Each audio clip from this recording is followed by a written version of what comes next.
శుభకార్యాలకు పూజార్ల కోసం వెతుకుతున్నారా? పూజారీస్.com లో అతి తక్కువ ధరలకే పూజార్లను ముందే బుక్ చేసుకోండి. వెంటనే కాల్ చేయండి. నమస్తే, వెల్కమ్ టు సుమన్ టీవీ. నేను మీ యామ్ని. ఈ 2024 సంవత్సరంలో అసలు ఈ 12 రాశుల వారికి ఏ విధంగా ఉంటుంది, ఈ విషయాలు మనకి తెలియజేయడానికి ప్రస్తుతం మనతో ఉన్నారు తొలి తెలుగు జ్యోతిష్య పండితురాలు, పంచాంగంకర్త డాక్టర్ ఈడుగంటి పద్మజారాణి గారు ఉన్నారు. వారితో మాట్లాడదాం. నమస్తే అండి. నమస్కారం. మనకి ఈ 2024 అండి, అసలు మిథున రాశి వారికి ఈ సంవత్సరం మొత్తం అసలు ఏ విధంగా ఉంటుందండి?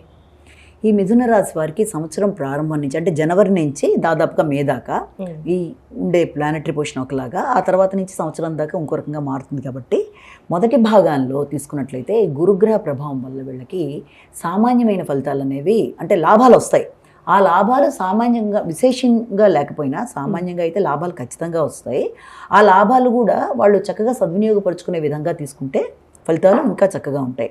అయితే దాంతోపాటుగా వీళ్ళకి సహకారం బాగుంటుంది, అలాగే ప్రశాంతత అనేది ఒకటి ఏర్పడుతుంది. అయితే సంతానం విషయంలో కొంత ఇబ్బందికరంగా ఉంటుంది. అంటే సంతానం యొక్క ఎదుగుదలనే కాదు, వాళ్ళ విద్యాపరంగా కానీ ఏదో విధానంగా వాళ్ళ వల్ల వీళ్ళు కొంత మానసిక ఘర్షణాత్మకంగా ఉంటుంది, ఘర్షణాత్మకమైన వాతావరణం ఉంటుంది అనుకోవచ్చు.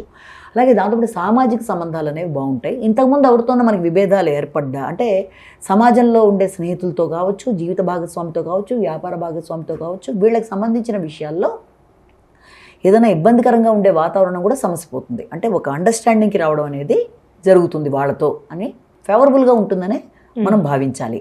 అయితే దాంతోపాటుగా సెకండ్ హాఫ్కి వచ్చేప్పటికి మే నుంచి గురుడు ఎప్పుడైతే మనకి ఈ యొక్క 12th ప్లేస్లోకి ఎంటర్ అవుతాడో అక్కడి నుంచి దానివల్ల ఏమవుతుందంటే వీళ్ళకి అధిక వ్యయాలు చేసి కూడా వైరుధ్యాలు రావడం, అంటే అనవసరంగా ఖర్చు పెడతారు. పెట్టిన దానివల్ల కూడా వాళ్ళకి ఏ రకంగానూ దానికి మంచి ప్రతిఫలంలాగా అంటే పెట్టారు అన్న మంచి మాట కన్నా వైరుధ్యాలు అనేవి ఎదురవుతాయి అన్నమాట. పెట్టి కూడా ఇబ్బంది పడతారు అని అనుకోవచ్చు. అదొకటి. ఇంకా దాంతోపాటుగా ఇంకా ఏంటంటే గృహానికి సంబంధించి ఏదన్నా చేద్దామనుకున్నా, గృహానికి సంబంధించి సౌఖ్యాలు కానీ, విద్యార్థులు కానీ, విద్యాపరమైన అంశాలు కానీ, ఇలాంటి విషయాల్లో వాహనాల విషయంలో కానీ వీళ్ళకి పెద్ద స్థాయిలో ఆశించినంత స్థాయిలో లేకుండా సామాన్యమైన ఫలితాలు ఉంటాయి. వాటికి సంబంధించి ఎక్కువ హోప్ఫుల్గా పెట్టుకున్నా వాటికి సంబంధించిన ఖర్చులు అనేవి అధికంగా ఉంటాయి, విద్యార్థులకు సంబంధించిన ఖర్చులు లాంటివి అవన్నీ. అయితే దీంతో పాటుగా వీళ్ళకి ఏదైనా రుణాలున్నా తీర్చేసుకోవడం కానీ, ఎవరైనా శత్రువులున్నా వాళ్ళ మీద విజయాలు సాధించడం కానీ, మంచి విజయ అవకాశాలకు కానీ, ఇలాంటి వాటికి కూడా అంటే ఏదైనా పోటీల్లోకి వెళ్ళినా పోటీల్లో మంచి ఫలితాలు దాదాపుగా రావడానికి కానీ అవకాశాలు ఉంటాయి. కానీ ఎప్పుడైతే వీళ్ళకి ఈ యొక్క తర్వాత రాబోయే చూసే దృష్టి వల్ల ముఖ్యంగా వీళ్ళకి అనవసరమైన వ్యయాలు, అధిక వ్యయాలు అనేవి కేవలం ఈ యొక్క గృహానికి సంబంధించి, వాహనానికి సంబంధించి మాత్రమే కాకుండా ఆరోగ్యానికి సంబంధించి కూడా చాలా ఎక్కువ ఖర్చులు అనేవి ఏర్పడతాయి. కాబట్టి ఈ విషయాన్ని గుర్తుపెట్టుకొని వీళ్ళు ఎంతవరకు గురుడికి సంబంధించిన జాగ్రత్తలు తీసుకుంటూ ముందుకెళ్ళాలంటే గురుడికి సంబంధించిన దత్తాత్రేయుడి శ్లోకాలు పఠించడం కానీ, అలాగే ఇలాంటివన్నీ చేసుకోవడం వల్ల ఈ సమస్యని వాళ్ళు అధిగమించగలుగుతారు. ఆరోగ్యపరమైన సమస్యని, ఖర్చులపరమైన సమస్యని, ఆకస్మిక ఖర్చుల్ని, కలహాలని అధిగమించడానికి వీళ్ళకి అన్ని విధాల అవకాశం ఉంటుంది. అలాగే శని భగవానుడిని తీసుకున్నా కూడా సంవత్సరం అంతా అటు శని అయినా ఈ రాహుకేతువులైనా వీరంతా కూడా స్టార్టింగ్ నుంచి ఎండింగ్ దాకా వాళ్ళు ఉన్న స్థానాలు బట్టి మనం ఫలితాలు చెప్పినట్లయితే వీళ్ళకి ఆరోగ్యపరంగా కొంతవరకు బాగానే ఉంటుంది. పుణ్యబలం పెంచుకోవడానికి జపాలు సాధన బాగానే ఉంటుంది. అయితే దాంతోపాటుగా వీళ్ళకి వ్యక్తిగతంగా ముఖ్యమైన విషయాలు అంటే తన యొక్క రావాల్సిన లాభాలు కష్టం మీద వస్తాయి. అంటే కొంచెం ఎక్కువ కృషి చేస్తే తప్ప రావాల్సిన లాభాలని వీళ్ళు అందుకోవడం అనేది కొంత తక్కువగా ఉంటుంది. అలాగే తన కింద సేవకులు సహకరించడం ఆశించిన స్థాయిలో చేయటం లేదని కొంత అసంతృప్తి అనేది కూడా వీళ్ళకి ఉంటుంది. అలానే ఇప్పుడు మనకి వ్యాపారస్తులు కానీ, రాజకీయ రంగానికి సంబంధించి మళ్ళా స్త్రీలకి అసలు వీళ్ళందరికీ ఏ విధంగా ఉంటుందండి? ఈ వ్యాపారస్తుల్ని తీసుకున్నట్లయితే ఈ వ్యాపారస్తులకి సెకండ్ హాఫ్లో వీళ్ళకి బాగుంటుంది. మొదటి భాగం కన్నా సెకండ్ హాఫ్ అంటే ఆఫ్టర్ మే ఆన్వర్డ్స్ వీళ్ళకి బెటర్గా ఉంటుంది మొదటి భాగంతో కంపేర్ చేస్తే. ఇక దీంతోపాటు రాజకీయ నాయకులు తీసుకున్నట్లయితే రాజకీయ నాయకులకి మొదటి భాగం బాగుంటుంది రెండో భాగంతో అంటే మొదటి భాగం అంటే బిఫోర్ మే 1 లోపల కొంతవరకు వీళ్ళకి బెటర్గా ఉంటుంది తర్వాత కన్నా కూడా. ఇక దీనికి వచ్చేప్పుడు కళాకారులకు కూడా మొదటి భాగమే వీళ్ళకి మంచి అవకాశాలు అన్నిటికీ కూడా బాగుంటుంది. ఇక దీంతోపాటుగా స్త్రీలను తీసుకున్నా కూడా స్త్రీలకు కూడా మొదటి భాగంలోనే వీళ్ళకి మంచి అనుకూల వాతావరణం. విద్యార్థులకి మొదటి భాగం సక్సెస్ఫుల్గా ఉంటుంది, రెండో భాగం కొంత ఎక్కువ కష్టపడాలి అన్న ఇది కూడా మనం తీసుకోవాలి. అలాగే దీంతోపాటు అగ్రికల్చర్ అంటే వ్యవసాయదారులను తీసుకున్నట్లయితే రెండో భాగం వీళ్ళకి బాగుంటుంది మొదటి భాగం కన్నా కూడా. కాబట్టి ఈ రకమైన ఫలితాలు అనేవి వీళ్ళకి ఉంటాయి. అలాగే రాహుకేతువుల వల్ల కూడా వీళ్ళకి సంవత్సరం అంతా వృత్తిపరంగా కొంత అనీజీనెస్, ఏదైనా కొనుక్కుందామన్నా కట్టుకుందామన్నా గృహపరంగా కొంత ఏదో తెలియని ఆటంకాలు చికాకులు అనేవి ఉంటాయి. కాబట్టి వాటిని అధిగమించడానికి కూడా దుర్గే నమః, లేకపోతే ఇలాంటి శ్లోకాలు పఠించడం, దుర్గాదేవికి సంబంధించిన శ్లోకాలు పఠించడం, ఇలాంటి వాటికి కూడా అవసరం అనేది ఉంటుంది. ఈ రాశి వారికి అండి ఎలాంటి సమయంలో జాగ్రత్త అనేది తీసుకోవాలి ఈ మిథున రాశి వారికి?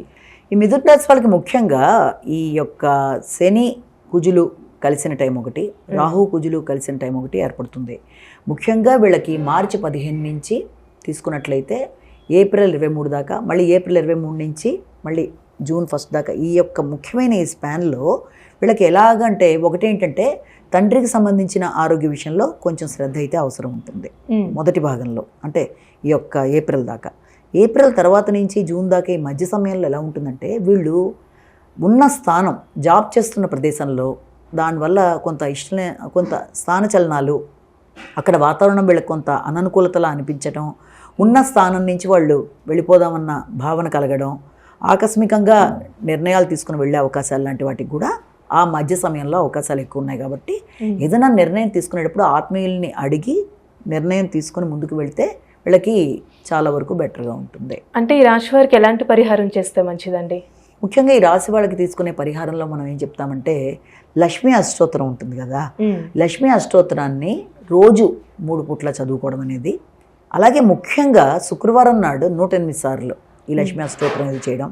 వీలైతే శుక్రవారం ఏదైనా అమ్మవారి దేవాలయాలకి వెళ్ళడం, లక్ష్మీదేవి దేవాలయాలకి వెళ్ళడం అనేది, అంటే వీటిని చేయడం బట్టి కొంత సమస్యని అధిగమించడానికి, మానసికంగా బాగుండడానికి అవకాశాలు అనేవి చక్కగా ఉంటాయి. ముఖ్యంగా వీళ్ళకి మార్చి 15 నుంచి తీసుకున్నట్లయితే ఏప్రిల్ 23 దాకా, మళ్ళీ ఏప్రిల్ 23 నుంచి మళ్ళీ జూన్ 1 దాకా ఈ యొక్క ముఖ్యమైన ఈ స్పాన్లో వీళ్ళకి ఎలాగంటే ఒకటేంటంటే తండ్రికి సంబంధించిన ఆరోగ్య విషయంలో కొంచెం శ్రద్ధ అయితే అవసరం ఉంటుంది మొదటి భాగంలో, అంటే ఈ యొక్క ఏప్రిల్ దాకా.